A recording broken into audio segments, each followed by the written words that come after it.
Thank you.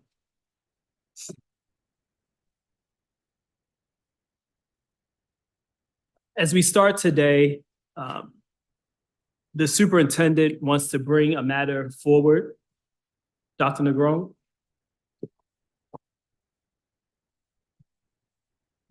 Thank you, Mr. Chair. I am asking for agreement 5.03 with Integrity Concepts LLC Inc., doing business as Service Masters Elite Janitorial Services, to be tabled tonight. I want to make sure that the team has done due diligence with some concerns that have been brought forth related to unionized workers. And again, I just want to make sure we've done our due diligence before we come back and ask for a vote on this matter. Okay, thank you, Dr. Negron. Mr. Wilcox? Yes, I move we table item 5.03, the agreement with Integrity Concepts. Second. Okay, that motion has been moved and seconded. No discussion, we'll take a vote. Mr. Wilcox? Yes. Ms. Downer? Yes. Dr. Benitez? It's not here. Dr. Joyner? Yes. Mr. Juarez? Yes. Mayor Elicker? Yes. And Ms. Cologne is not here. Mr. Musa is not here. I'm a yes as well. That motion carries. Thank you. Now we will enter into our public participation time of our meeting. Regular meetings are a time for the board to conduct its business. As a Board of Education, we are here to set goals, listen to reports of the superintendent, approve budgets, contracts, and personnel appointments, and make policy for the district. The board may hear public participation for up to 60 minutes. Public participation shall be limited to a maximum of 3 minutes per speaker. One speaker cannot yield their time to another speaker. There will be no responses this evening to any questions or concerns raised. They will be referred to the administration for review. As adults, we serve as positive role models for our students. Please be respectful of people. We ask speakers not to make defamatory comments or use abusive or vulgar language. Dr. White, are we ready for public comment? Yes, we are. Our first speaker is Highcliffe Williams.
Our next speaker is Maxie Han.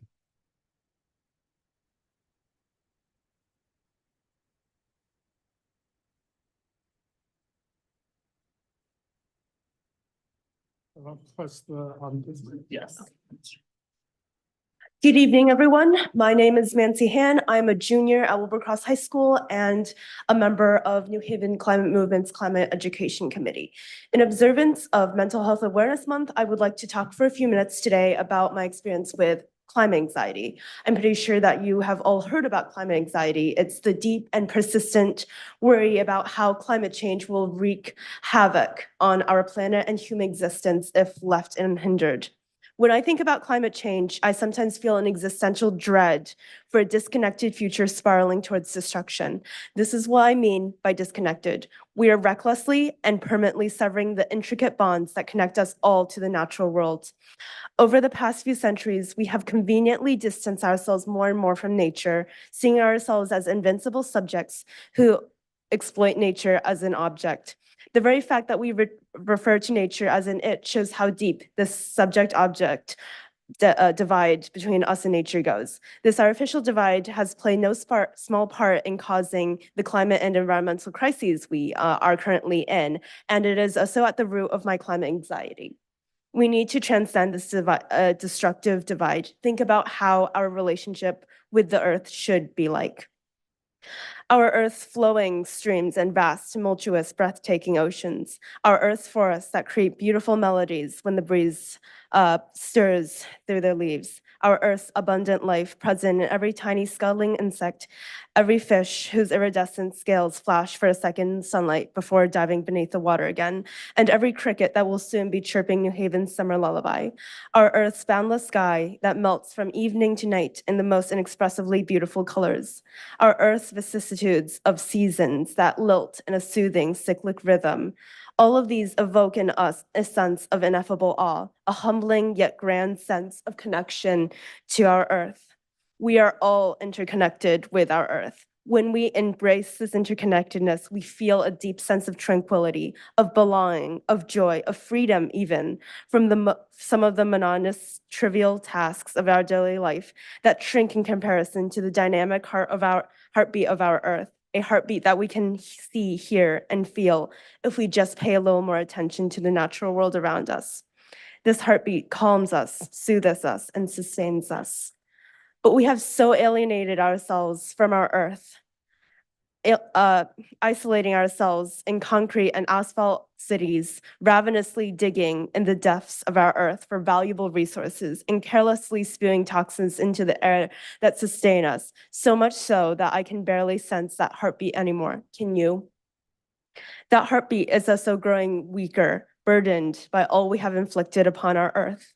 This alienation, this divide, if made absolute by us recklessly going over the tip,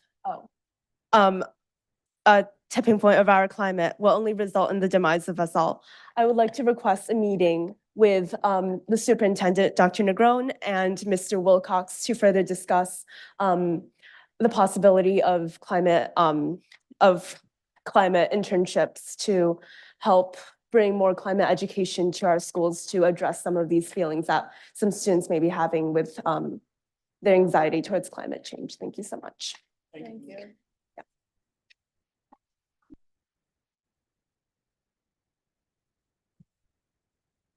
Our next speaker is Ben Scudder.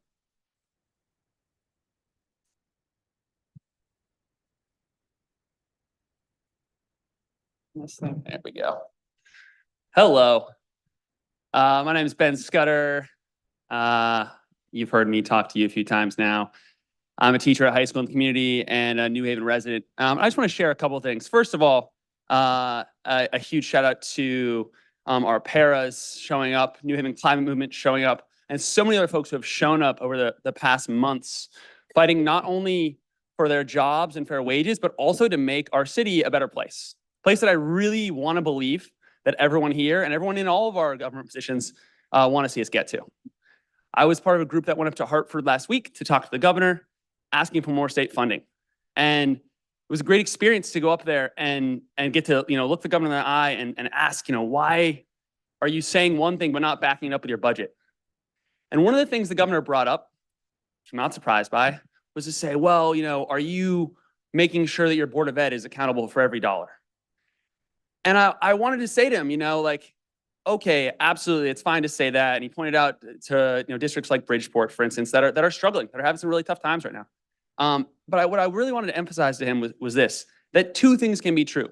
Yes, as a district, we need to make sure we are transparent and accountable for every dollar that comes in. And as teachers and as all the members of our school community, we'll make sure that we do that. We'll make sure we hold you guys accountable to spending the money that we get in a way that really gets to our students in classrooms. Right? I want to go back to the fact that 2 weeks ago, the president of our union got up here and asked, for this dollar figure of how many pennies on the dollar go directly to our students in classrooms. I want to know those numbers. I want to be able to take those numbers to the governor and say, look, we're doing a good job. I'm struggling to do that right now because I'm struggling with the transparency a little bit. But I also want to say that two things can be true. While I want us to do a better job of being transparent, we also absolutely need more money from the state, right? We absolutely need more money from Yale. I was excited to see some members of the Board of Alders talk about reviving the pilot committee, right, to get renegotiate this deal with Yale and get more money there. So really what I'm here to say is absolutely we need to demand more money from the state. We need more money from Yale. But we also need to make sure as a district and as a city that we're being transparent about where that money is going. I know the feeling among many teachers is a bit of frustration of, that we're fighting for our students in every way we know how. And we want to make sure that if we get this money, that it does end up in our classrooms. So I'm here to just let you know that regardless of what happens with that state budget that I know is going to be finalized next week, that teachers are going to continue to show up to make sure we hold the board accountable and to try to work together to figure out how to make sure we run this district in a way that is best ultimately for our students, because that's what we're all here for. Thank you very much.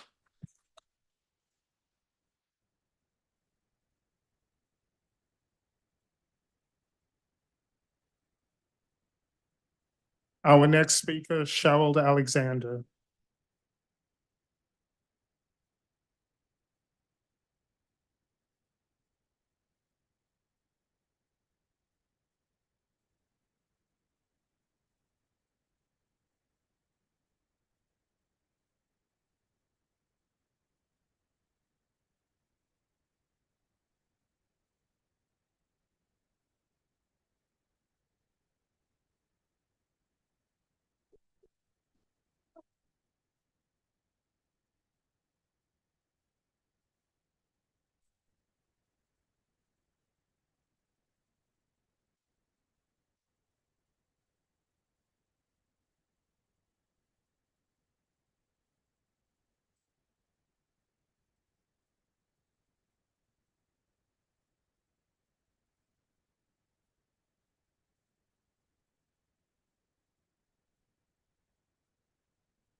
Our next speaker is Claudine Chambers.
Our next speaker is Adrienne Huck.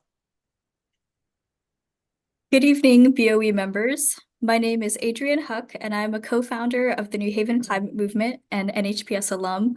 I also lead the Climate Justice Schools Initiative, which is an NHCM program funded by the City of New Haven. Firstly, I just want to echo my support for those who have testified tonight in support of fully funded schools. I was very proud to stand with you last week in Hartford. Next, NHCM centers the voices of high school and college age activists, and we are here to reaffirm that the climate crisis is a threat to young people today, as well as for future generations who will inherit a world of climate disaster. We are here tonight in recognition of May as Mental Health Awareness Month. Research shows that individuals exposed to natural disasters such as hurricanes, floods, and droughts are at increased risk of mental disorders, including PTSD, depressive disorders, and anxiety disorders.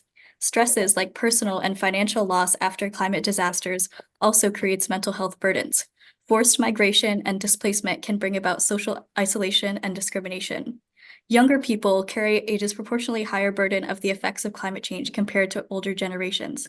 The majority of children in Generation Alpha, the newest generation, were born during the world's hottest years on record, which were 2014 through 2024.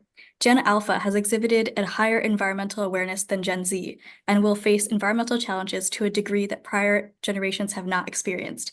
In fact, children born in 2020 will see a 2 to 7-fold increase in extreme weather events compared to children born in 1960. This new reality can increase feelings of climate anxiety in youth, as Manxie illustrated earlier.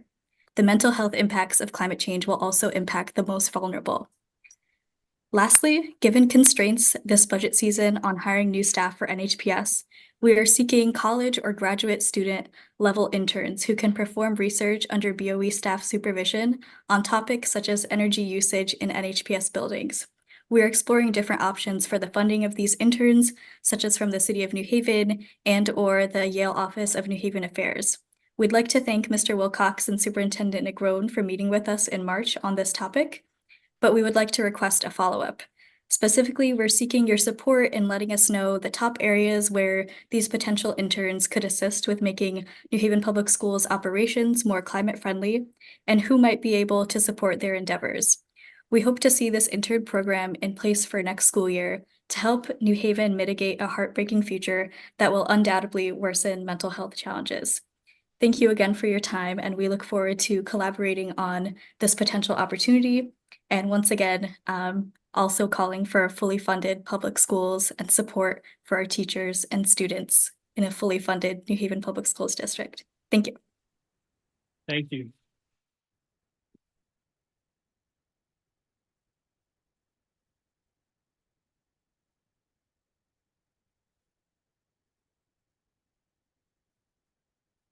Our next speaker is Ally Cajon. Hi, can you hear me? Yes. Yes. Thank you. I'm here to speak on behalf of my daughter, Ori Kegel, who is a first grader at Worthington Hooker.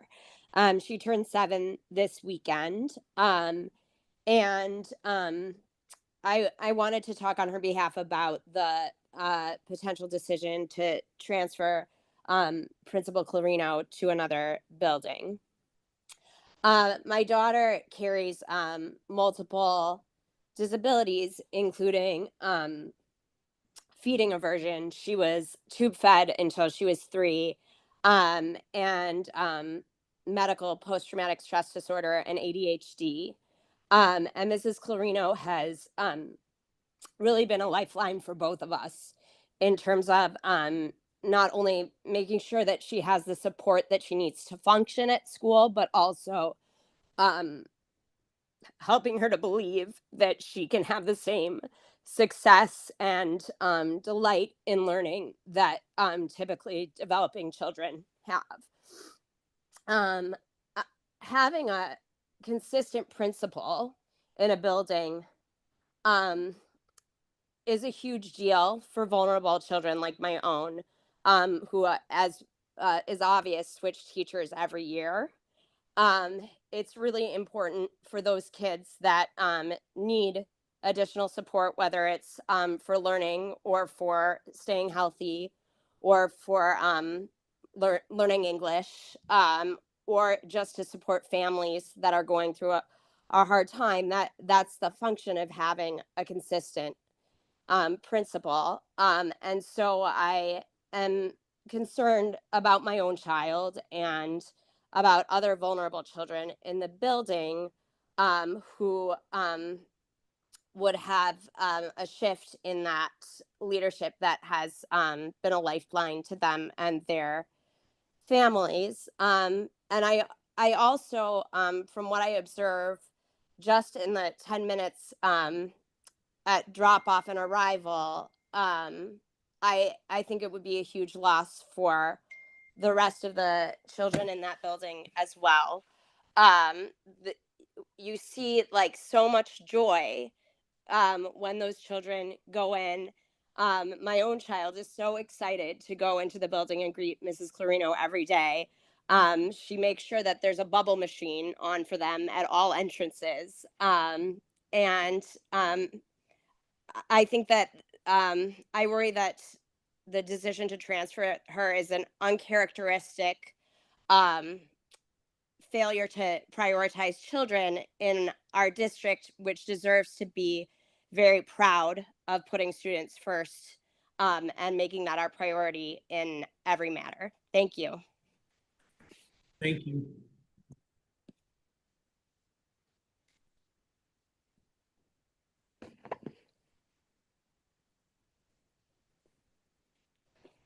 Our final speaker is Asia. Please, when you come on, state your full name.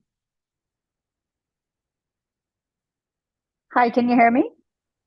Yes.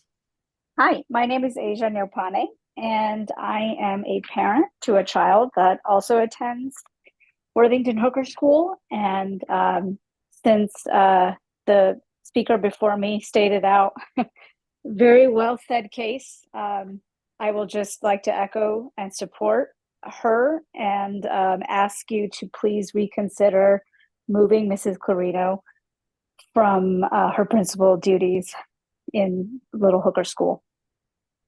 Thank you. Thank you.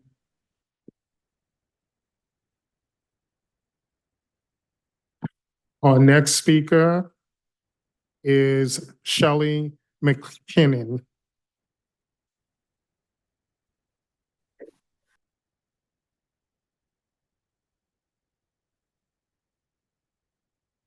Shelley McKinnon.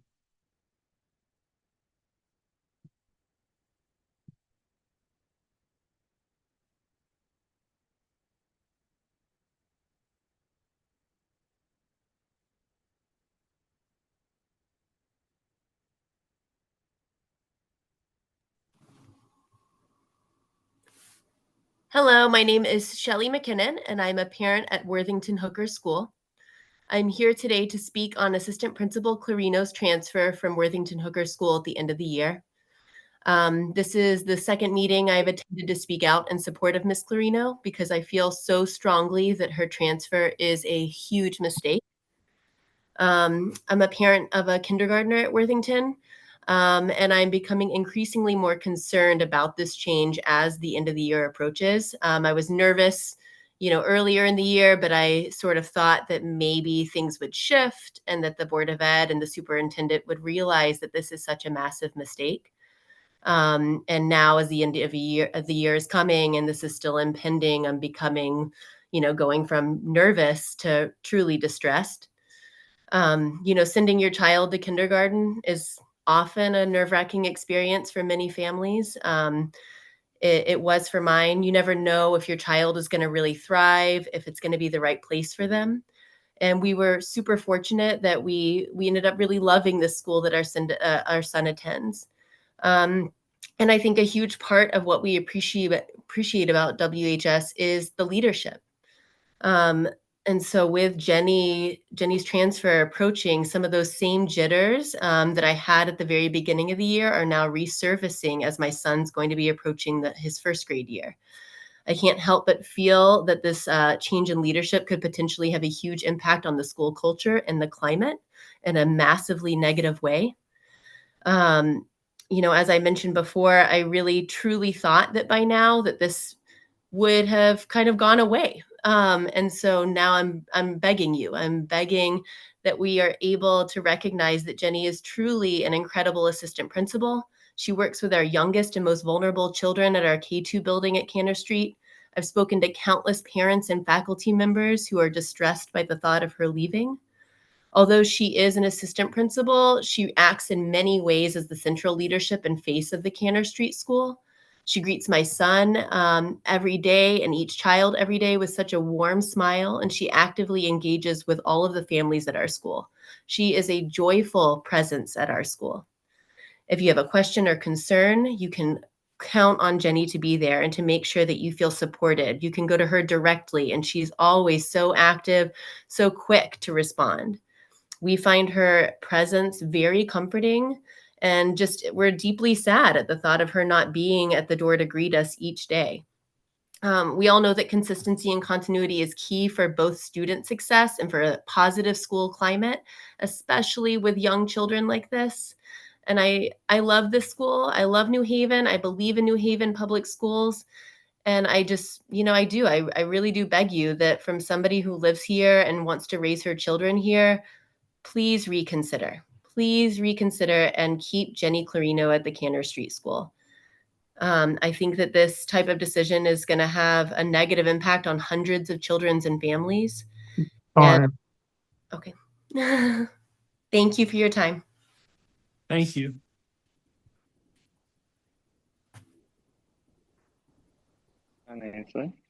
Wait.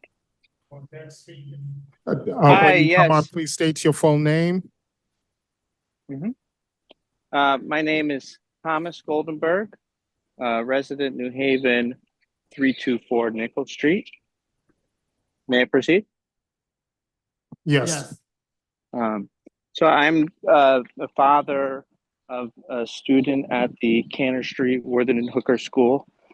I've gotten to see Ms. Clarino in action over the last 3 years, and I just have to say she's an exceptional leader of the school.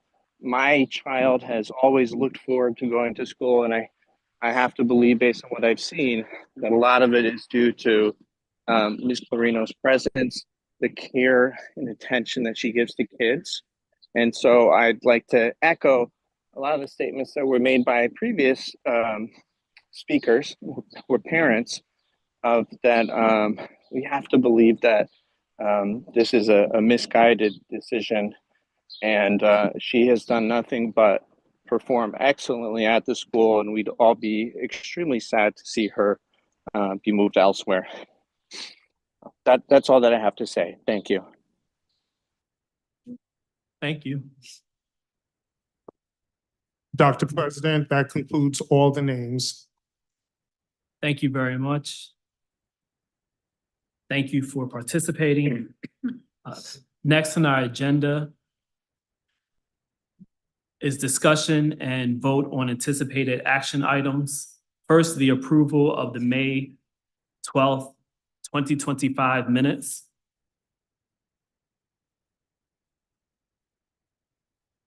Mr. Wilcox? I move we approve the May 12th, 2025 minutes. Second. Thank you. That's been moved and seconded. Any discussion? Seeing none, Mr. Wilcox? Yes. Ms. Downer?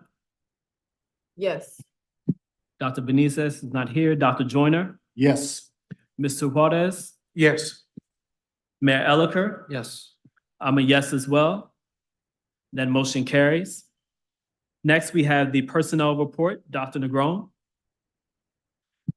Thank you again, Mr. Chair. Today, before I ask for your approval of the personnel report, I do want to highlight that we have seven individuals who are going to be retiring. All of these folks have dedicated 25 years of service or more. I do want to start by highlighting Elizabeth Black, instructional math coach, who has served for 25 years. Marvin Chrisley, physical education teacher, who has dedicated 33 years to the district. Nancy Dumark, social worker. serving 25 years. Lynn Kelly, TESOL teacher, who has served the district for 30 years. Dawn Counts, talented and gifted teacher, serving the district for 25 years. Solomon Isaac, special education paraeducator, who has served for 26 years. And last but not least, John Bethke, school business manager, who has served for 27 years. And with that, I ask for approval of the personal report. Thank you. Mr. Wilcox. I move we approve the action items of the superintendent's personnel report. Second. Thank you. A move and a second. Any discussion? Just thank you very much for those who have served 25 plus years. Thank you. Seeing no further discussion, we will vote. Mr. Wilcox, Yes. Ms. Downer, Yes. Dr. Joyner, Yes. Mr. Juarez, Yes. Mayor Elicker. Yes. I'm a yes as well. That motion carries. Next is the second reading of the cellular phones, electronic communications device policy. And I think it's just a second reading of it, but there's no action on it tonight. No. Second reading. Okay, thank you, Ms. Downer. Next, we have the Finance and Operations Committee, Mr. Wilcox. All right, thank you. Before we get started, is there anything anyone would like moved separately? Hearing none, I move that we approve the one memorandum of understanding, agreements 5.01 and 5.02, the 4 amendments, the 4 purchase orders, and the 2 contracts as outlined on our agenda. Thank you. Second, any discussion? Seeing none, we will vote. Mr. Wilcox, Yes. Ms. Downer, Abstain. Dr. Joyner, Yes. Yes. Mr. Juarez, Yes. Mayor Elicker, Yes. and I'm a yes as well. That motion carries.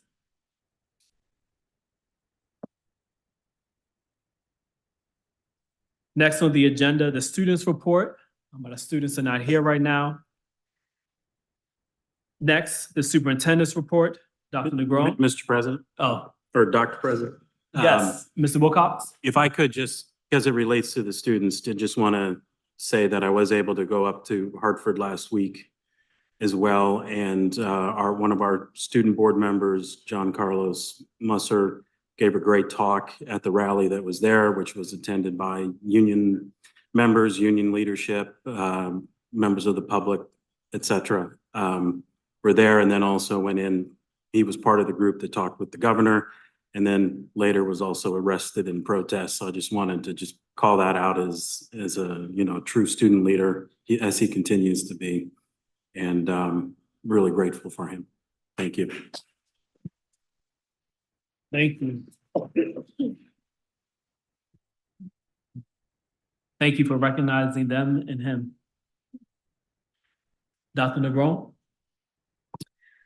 Thank you. This evening, I want to take an opportunity to bring to you a brief presentation where we want to share with you how it is that we're building the foundation with our earliest learners. And for that, I would like to invite our Director of Early Learning, Vanessa Diaz-Valencia, as well as our pre-K teacher from Dr. Mayo Learning Center, Samantha Jennings. And as they get ready to set up, I just want to remind you again of our path to excellence. And as part of the path to excellence on slide 3, we have very clear goals that we have established that we are working towards. So the piece that you are going to hear about tonight is related to the work happening inside of teaching and learning. And inside of this work, we are aiming to increase the language, literacy, and numeracy target skills attainment of our kindergartners. So this is about all the work that is happening in pre-K to ensure that our kids are ready for kindergarten. In the next slide, I just want to remind you how it is that we aim to get at that 80% by the end of year 28-29. Going back to our baseline as to where we started. And this is all measured by the kindergarten entrance inventory. This is an assessment that is given by our teachers that focuses on 6 learning domains: language, literacy, numeracy, physical and motor, creative and aesthetic, and personal and social. So honing in again on these 3 areas, language, literacy, and numeracy, we want to take our kids from the baselines of 23.4, 18%, 19.6% respectively, all the way up to 80%. And again, today, you're going to hear about the amazing work that is happening inside of our pre-K program. And with that, I'm going to turn it over to Vanessa Diaz-Valencia. Am I on? You are on. Hi, good evening, everyone. Thank you, Dr. Negron. Wow, it'll be 2 years that I've been in this role in July. So crazy. And so much has happened and really a lot of work to be proud of collectively here in New Haven Public Schools. So taking a step back, looking at the things that we've accomplished over the course of the last, really in year 1 of the 23-24 school year, we centralized the registration for all early childhood programming within the district, which means that our Head Start funded seats, our school readiness funded seats, and our pre-K magnet program funded seats all come under one centralized registration now. With that, we've had a huge celebration where this year, for the first time in a very long time, we've been at 97% or higher full enrollment across all those seats. We were significantly under enrolled for at least 5 years. In my first year I was here last year in the spring, we performed baseline learning walks in all of our 85 preschool classrooms in the spring. I truly believe in like finding out what's going on and not just listening to what's going on. So getting out there, getting in classrooms, seeing what teachers are up to, seeing what kiddos are up to. And so we did that last spring and it was excellent. We definitely uncovered some inequities when it came primarily again to those different funding streams. When you think about Head Start, school readiness, and magnet. We developed a professional learning plan for all teachers, regardless of their funding stream, so that they could get together and get the training that they've been asking for and wanting on the half days and CIAs and other professional learning dates. And then while it was a reduction in funds, we were awarded the Head Start grant, which was a huge celebration in year 1. Throughout the course of this year, which I'm considering year 2, my second year here, we've really been trying to drive home this coherence model. So again, going back to the alignment of services, we shouldn't be sitting in the silos where Head Start is functioning totally different than the pre-K magnet programming within our schools. And so really looking at what that means across departments.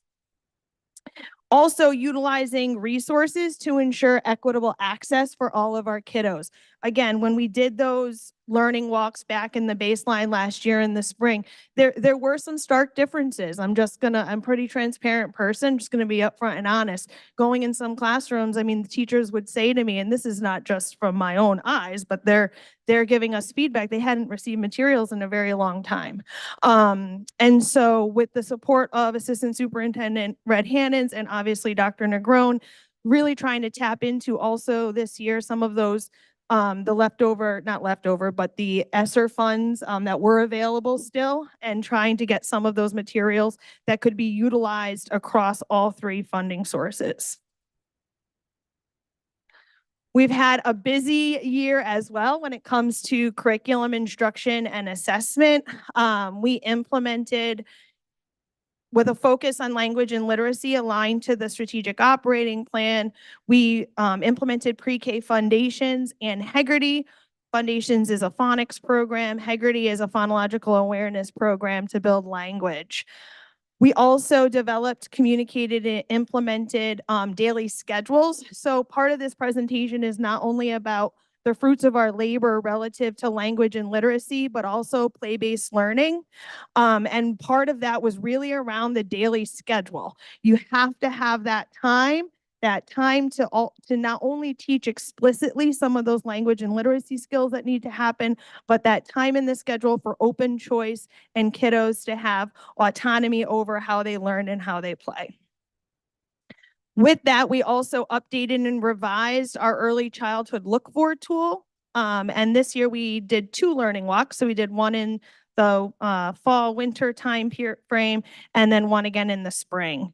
And we also developed an early childhood assessment framework. This was a missing piece as well. There was not a tool, some sort of assessment, a screener, benchmark, whatever the case may be, that was measured across all of our pre-K kiddos in the district. And so we launched that this fall and administered a universal language and literacy screener. Alongside of that, really looking at professional learning and coaching, because we can have all the programs, we can have all the resources, but when the rubber meets the road, it's the implementation that matters and the support for the teacher in the classroom. And so we can't just layer on all of the nice things. We also need to make sure that there's ongoing professional learning and that there's coaching. And so one of the real key levers here this year around professional learning was the implementation of the early childhood letters professional learning, which is the language essentials for teaching reading and spelling. We also developed a very strong coaching framework. We only have 2 non-Head Start district-wide early childhood coaches. And so right now they are supporting all of the schools that have pre-K. So we created a school support network model where they work in collaboration with principals and teachers to make sure that they still are getting some dose of coaching. So what's the return on investment, right? I heard that come up in the public comment. How do we take this theory to practice and measure the impact?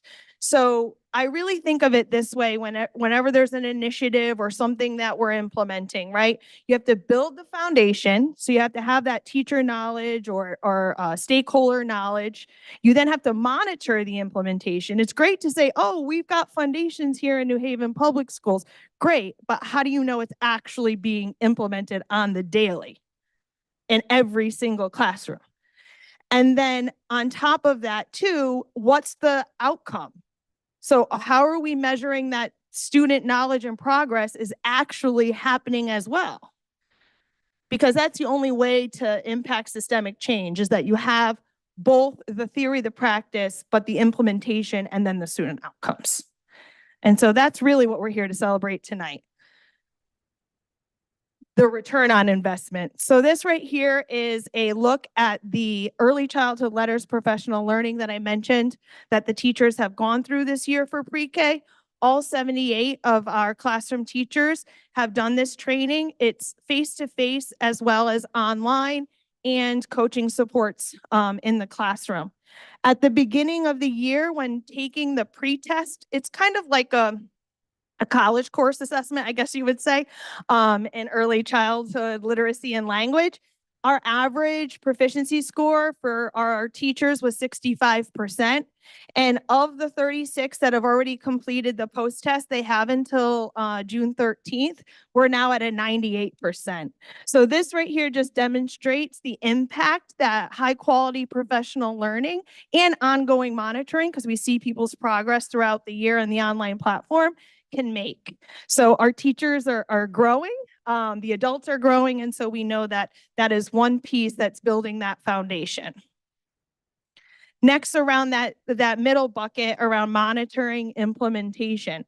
So if you look here, this is the left is the spring 2024 baseline data that we gathered when we went into classrooms for our learning walks.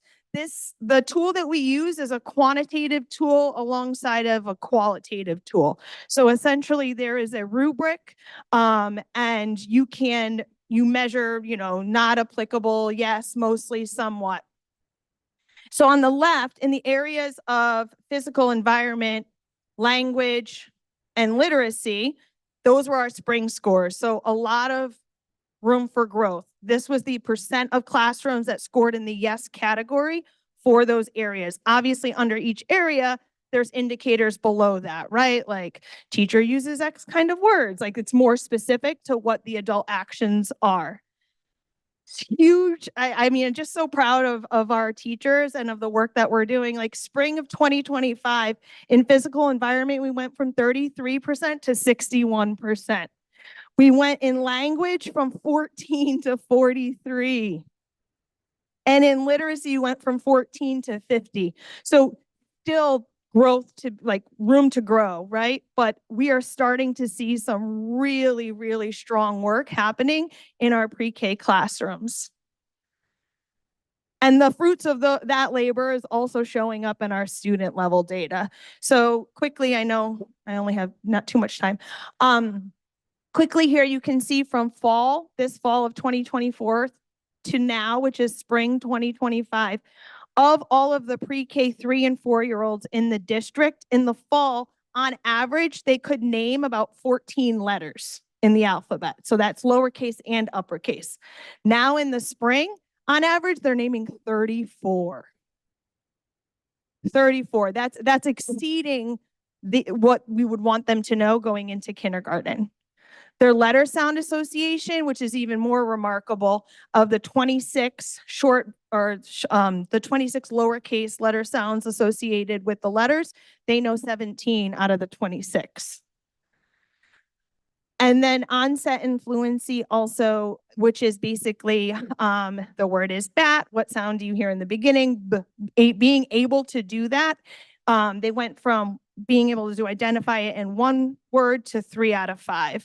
I chose these specifically from the screener data because they're the ones that have the research around kindergarten success. So if kiddos can do these things close to mastery by the end of pre-K 4 going into kindergarten, they will have more success in kindergarten and then in future reading.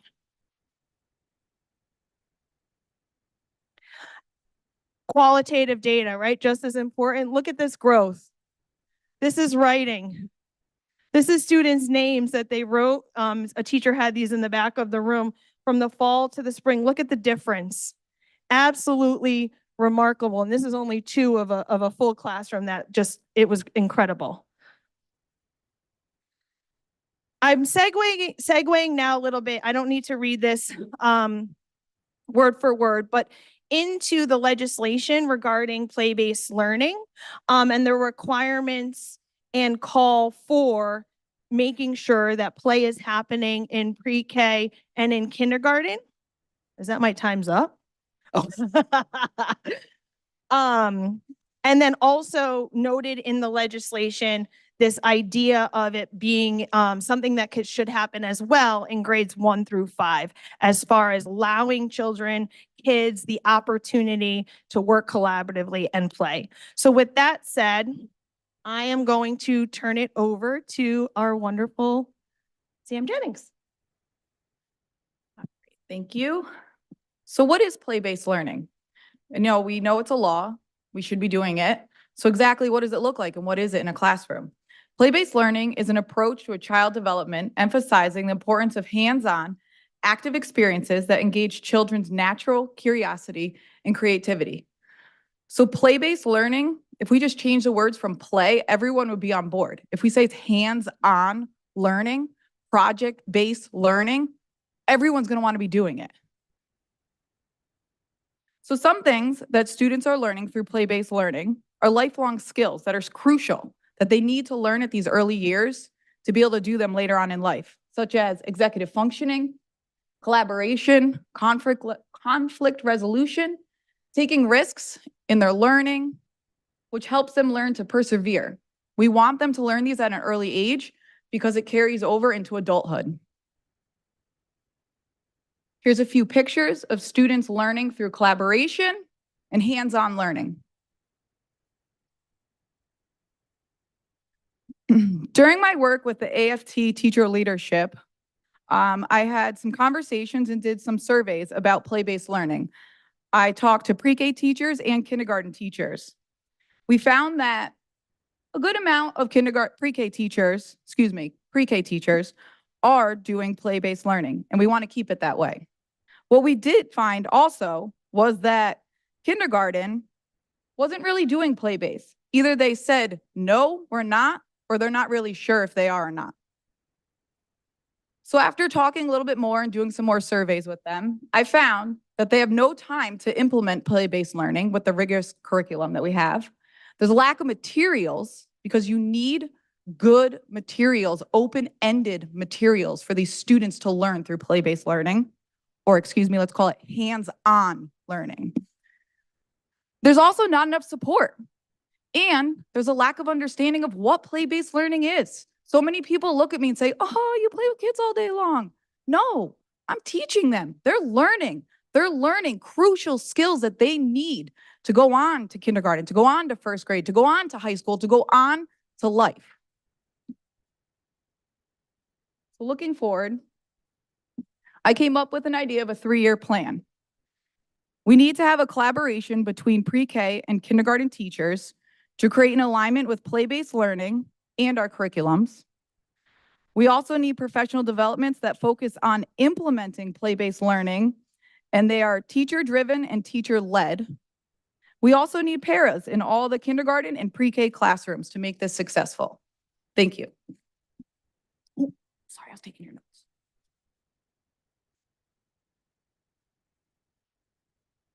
I hope I get that round of applause later.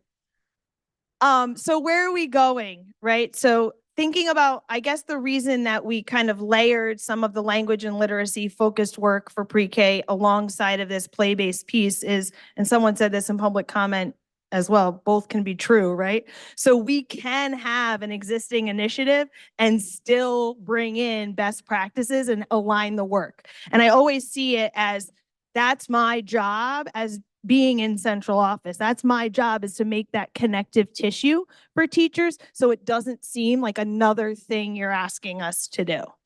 And so part of the work that we're going to begin engaging in, and in the parentheses, some that we've already started, is really thinking about establishing expectations and instructional practices. Look for is in math, because we did a lot with literacy and language in the last year or two. And we've already begun that work. With the collaborating with the math coaches, expanding the early childhood letters work into kindergarten, because there is a massive component of developmental appropriate play that is done, that happens throughout that professional learning and that bridge into the classroom. It's not up there right now, but there was one photo that I think on slide 7 where I had my little friend that was at the sand table, and on one pan of it, he was at the sand table, and the next pan of it, he's up in front of the classroom at the Foundation's letter strip, and he had taken the letter from the sand and ran up on his own and matched it to what was on the board.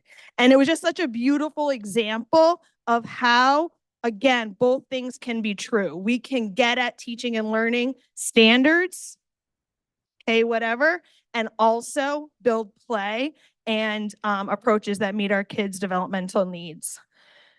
Disaggregate and analyze the quantitative and qualitative learning walk data. So I showed you the quantitative results thus far, but we're starting to notice that writing is something that's coming up and bubbling up. So we'll be looking at those data sets a little bit closer. And then continuing data cycles with teachers and thinking more too, again, about that writing and looking at student level analysis. Relative specifically to play as well is to evaluate and develop an implementation of purposeful play. A steering committee has already been started. I attended a leadership cohort, redefine play-based learning in New Haven Public Schools. It's been around, right? There's been a lot of talk, and it was in a previous plan.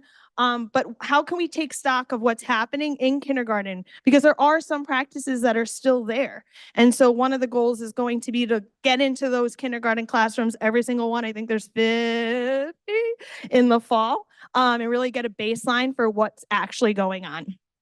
And then continue to further develop cross-departmental goals and strategies with other content areas and other connections to the strategic operating plan. Thank you. And with that, we want to open it up for any questions that you may have. Thank you. Any questions, comments? Mr. Wilcox? Yeah, I just want to say thank you very much for the presentation. As somebody who has chaired the Head Start Committee for quite a while, I also appreciate all the efforts of streamlining applications so that it's kind of really trying to move us towards universal pre-K that I think all of us would really like. But having to have it happen with disparate funding streams is a challenge that I know that I appreciate because each of the funders have different rules and regulations and promises to pull funding if those aren't followed. So being able to find places where they can coincide, I know is a lot of work. I think it also kind of shows some of the challenges of trying to decide what is educational dollars spent in a district versus non-educational dollars spent, when by definition, pretty much the entire school board budget is for education. And so having the financial people to track the money and the people to do the coordination and the teachers to do the teaching work, the paras to be in there to support in their professional roles as well is I think it's just one of the things that I do have appreciated and have seen some great improvements over the years while retaining the things that we're working as well. So thank you very much.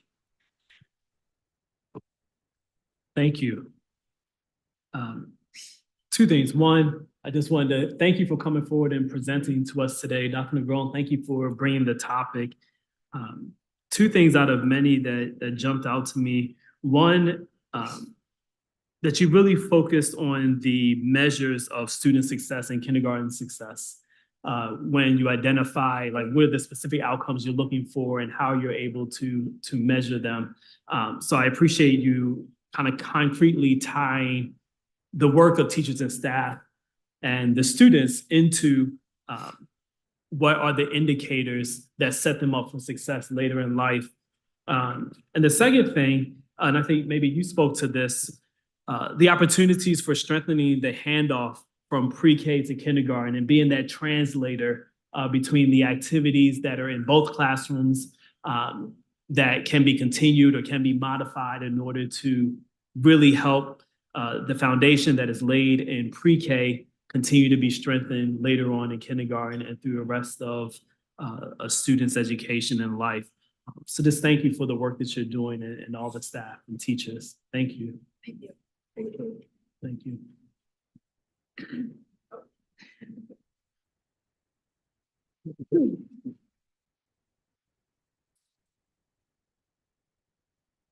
Dr. Negron, is there more to your report? That concludes my report. Okay, thank you. The president's report, and I do not have an update right now. Teaching and Learning and Facility Naming Committee report, Dr. Joyner. We're winding down this year. And the main purpose that we're trying to establish for teaching and learning is to put the agenda in the hands of the people on the front lines.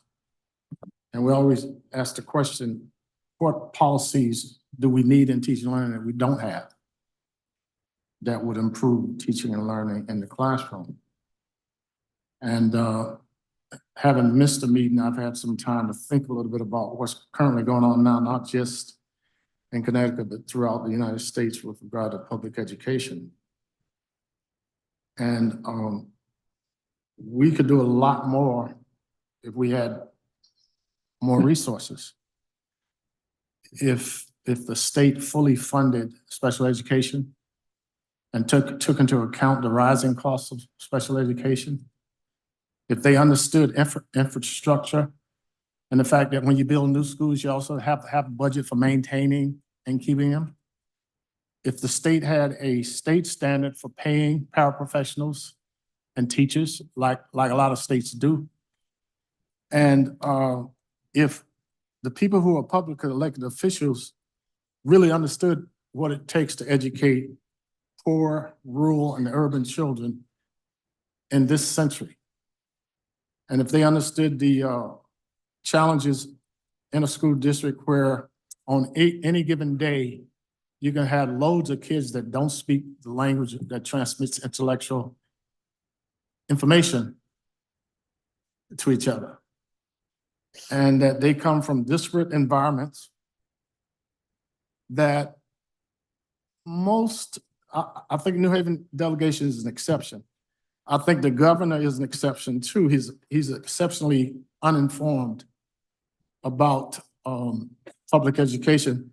And that's why he could ask the question, is your board making full use of the money it has? It's a diversion. The question is, are you giving us the full formula for public education that's in your own education cost sharing formula? That's an accountability issue. And what I'm also seeing, that there's a level of hypocrisy when a state says that education is a creature of the state, but then wants to abdicate the responsibility for fully funding it to cities that are already at a low taxable property rate. The responsibility for funding public schools rests squarely on the shoulders of state government. That is legal language. And what they do, what some people do, is that they put the pressure on governors, teacher unions, paraprofessional unions, and what have you. So we turn on each other instead of recognizing that the money has to flow from Hartford in order to fully fund our schools. It is law. Our state funded a charter school that did not even meet the state requirements to become a charter school. Those are facts. That money could have been given to public education with more supervision and accountability than most charter schools have. So I caution you to be very careful when you allow somebody to flip the script. You asked the governor a question about fully funding, but are you sure that the board is making use of the resources? Well, you just went to India. We don't even know how and why you went there. Where's that accountability? It rests squarely on the shoulders of the governor of this state, the State Department of Education, and state elected officials to fully fund public education. And the more we press back against each other, the more we point fingers at each other, then that simply plays in our hand. And by the way, that's our money. That's money that we send to the state and federal government, the taxes of public citizens, that they're supposed to manage and support public institutions. The other issue is this. Talk about accountability. You talk about being truthful. We have a rainy day fund. If you have a rainy day fund, when it starts raining, you're supposed to use it. It's raining. In fact, we're in a blizzard. And we have to stop blaming each other for problems that are created away from us. If I had my way, every teacher in America would make a starting salary of 80 grand at least with full medical benefits. Every paraprofessional would be paid $50,000, $60,000 a year with full medical benefits. But I don't have my way. And the only thing that we have, and you say, what does that have to do with teaching and learning? Everything. Because the bottom line is that we can't create classrooms without fiscal resources. And we talk about direct services to classrooms. All right, our children have to be fed. So they do.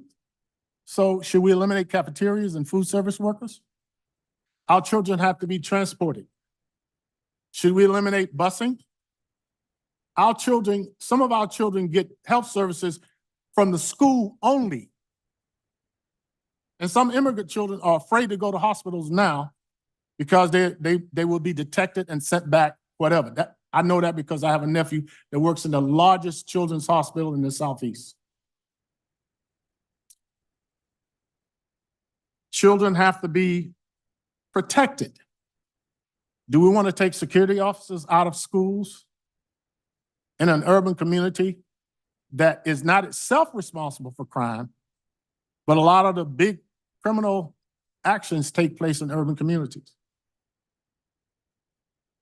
Do we want to take recreation from children who have no other source of recreation than that which we offer them, who might not have safe places to play in? So when you talk about direct services to the classroom, should we take away counseling? Should we take away librarians? Maybe we should stop feeding them. How many people in favor? No, I'm not supposed to speak to the audience. I'm sorry. Maybe we should stop feeding kids. Maybe we should stop buying winter clothing with our salaries in some cases. We're in a crisis because you're pointing your finger in the wrong direction. Read your state constitution. Education is a creature of the state. The state is responsible for paying for public schools. The state is responsible for supporting the infrastructure in public schools, staffing, and so on and so forth. Don't let somebody sell you a bill of goods by asking you, are you sure the board is spending that money properly? I donate my entire salary to this board, including gas and any other thing I buy for kids. This is a great school system. It has great teachers.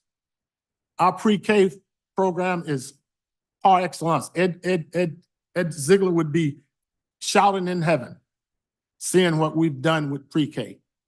And that's the gateway to opportunities for every child. The most definitive study on early childhood education was a preschool project in Michigan.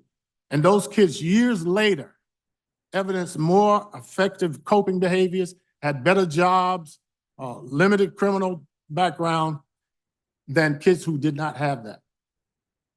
So let's support teaching and learning by hanging together, sticking together, and making the demands where they should be. It doesn't mean that we stop doing the good things that we do. It doesn't mean that we don't hold the board accountable. It doesn't mean that we don't hold teachers and paraprofessionals. We want everybody to be held accountable. But the big dogs are the ones that have the bucks.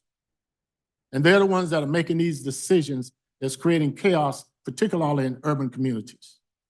And God help poor rural communities under this federal administration. I've worked in both. I'm a product of both. So that concludes my teaching and learning report. Thank you.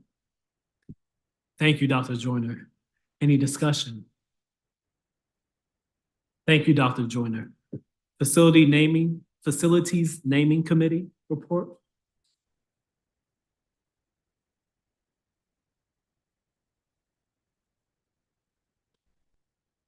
Dr. Joyner, you have a facilities report? No? Okay. Thank you very much. Next is the Head Start report. Mr. Wilcox. Thank you. Just need to take a second here. It's like I've been to church and learned a lot here in the last few minutes. Thank you. Okay, so the Head Start report, we met on May 15th. The detailed minutes are posted. Amongst the things we discussed, one was enrollment, which stays strong at about 96% full. Staff are working on filling classes for next year. We discussed the draft of the correction action report for the incidents that we talked about last time. We also were joined by Ms. Coleman, our Director of Transportation, to talk about the work with the bus company and how responsive they've been and all the materials review that she's done and reviewing their training materials. Did want to say we also heard some of the details of the report. I mentioned that there was, I can't remember exact wording, an inappropriate drop off of a child. And the details was it was The child was supposed to be starting to be dropped off at this daycare center, starting with the following day.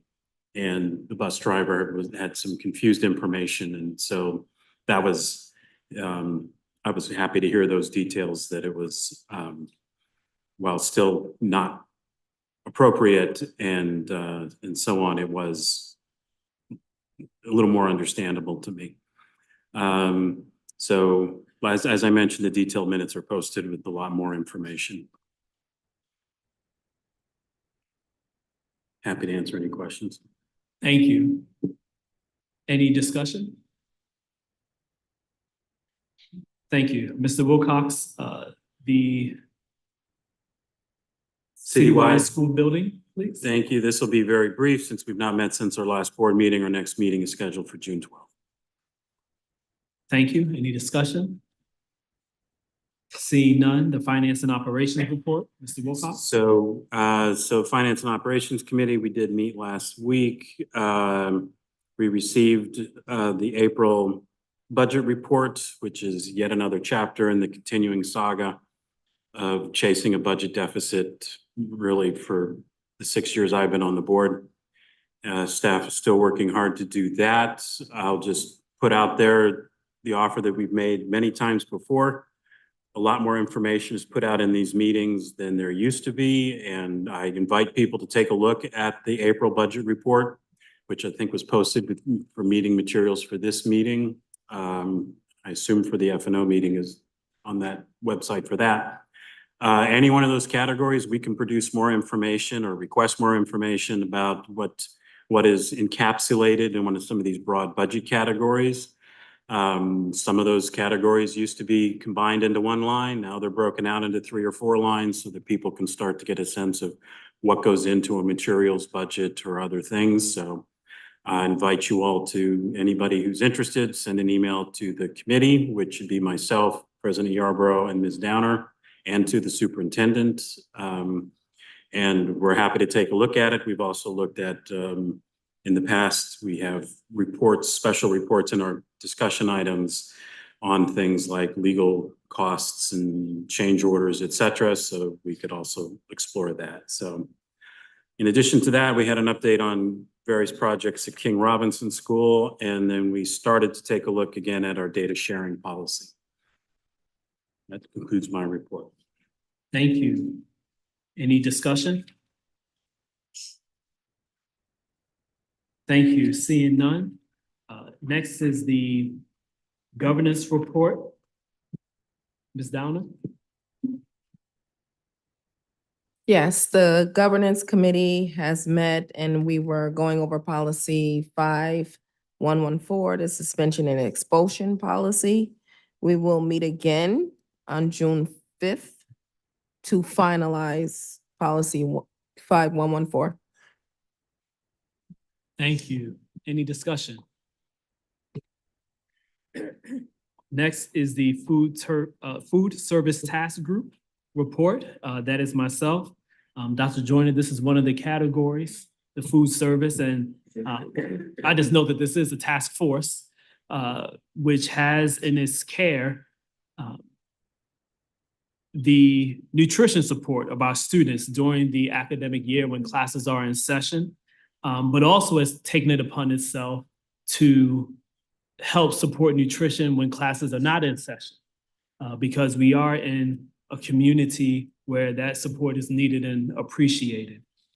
The task force for food continues to work on the nutrition plan for the next academic year,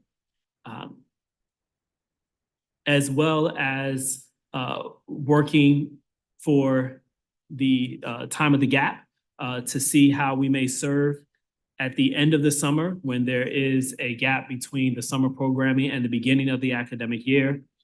As well, the food service task group continues to work with the nursing department and with the city as it relates to food allergies to make sure that all children who may need a modified food plan, that they have in district updated information from their physician so that we may properly serve them.